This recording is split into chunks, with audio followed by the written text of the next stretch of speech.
वालेकुम। आज हम एक ऐसे टॉपिक पे बात करेंगे जो शायद आप और मैं भी उससे काफ़ी ज़्यादा रिलेट कर सकते हैं। वो ये है कि जब हम किसी की हेल्प करते हैं तो उसके बाद हम क्यों ये उम्मीद लगा के बैठ जाते हैं कि वो भी हमारी हेल्प करेगा।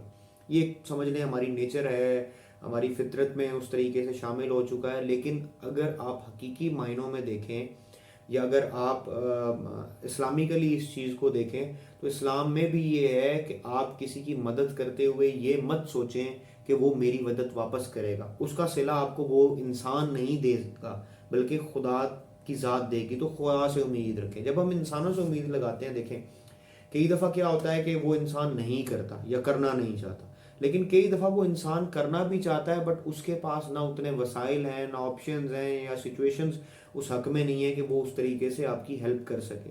तो बजाय डिसअपॉइंट होने के या बजाय उससे उम्मीद लगाने से आपको अल्लाह ताला से उम्मीद लगानी चाहिए।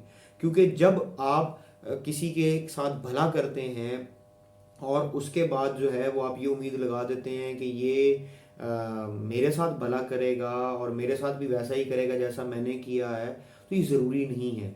इसीलिए आपने बड़ी एक टर्मिनोलॉजी भी सुनी होगी, एक बड़ा फेमस सा ये डायलॉग भी है जो अक्सर अकाल बोला जाता है। ये बड़ी फेमस सेइंग आप इसको कह सकते हैं कि नेकी कर दरिया में डाल। और बेसिकली है भी यही कि आप नेकी करें और फिर भूल जाएं कि आपने नेकी की है, और उसकी उसका जो बदला है वो अल्लाह ताला की ज़ात से आप मांगे, ना कि आप जो है किसी और से किसी इंसान से उम्मीद करें। क्योंकि देखें, अगर इंसान को अल्लाह ताला तौफीक ही नहीं देंगे, या आपकी नीयत ये होगी कि मैं इसकी मदद इसलिए कर रहा हूँ कि ये मेरी मदद करेगा, तो यकीन माने आपको उसका उतना सवाब भी नहीं मिलेगा और अल्लाह ताला की ज़ात आपसे उतना खुश भी नहीं होगी। वो नेकी फिर दिखावे की नेकी, या अगर सपोज अल्लाह माफ़ करे कोई इंसान दिखावे के लिए किसी के साथ कोई नेकी करता है तो वो भी गलत है। तो ये जो फिलॉसफी है, ये जो कहना है, ये बात बिल्कुल ठीक है कि नेकी कर और दरिया में डाल। उसकी उम्मीद आप सिर्फ और सिर्फ अल्लाह ताला से रखें कि मैंने अगर किसी के साथ नेकी की है या कुछ अच्छा किया है तो इसका सिला मुझे खुदा की ज़ात देगी। वो चाहे आज दे या आखिरत में दे, बट उसका सिला आपको ज़रूर मिलेगा।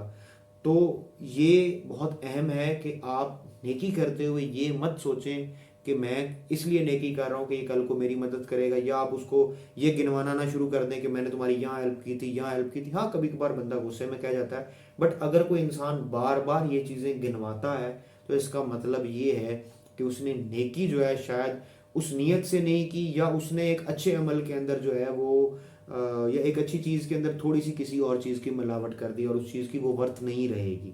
तो कोशिश करें, अगर आपने किसी के साथ नेकी की है, उसने नहीं भी आपको कोई रिटर्न दिया, तो आप अल्लाह ताला से यही कहें कि अल्लाह ताला, मैंने किसी के साथ नेकी की थी, इसीलिए की थी कि उस नेकी से उसका फ़ायदा हो और आपको खुश करना था, आपकी ज़ात को खुश करना था। तो मुझे आपसे ही उम्मीद है कि वो रिटर्न मिलेगी। वो कब मिलेगी इसका बेहतर फैसला आप कर सकते हैं। तो ये थी आज की वीडियो। इंशाल्लाह इसी तरीके की मजीद वीडियोज़ के साथ आपसे मिलते रहेंगे। तब तक के लिए अल्लाह हाफिज़। Thank you very much for watching this video.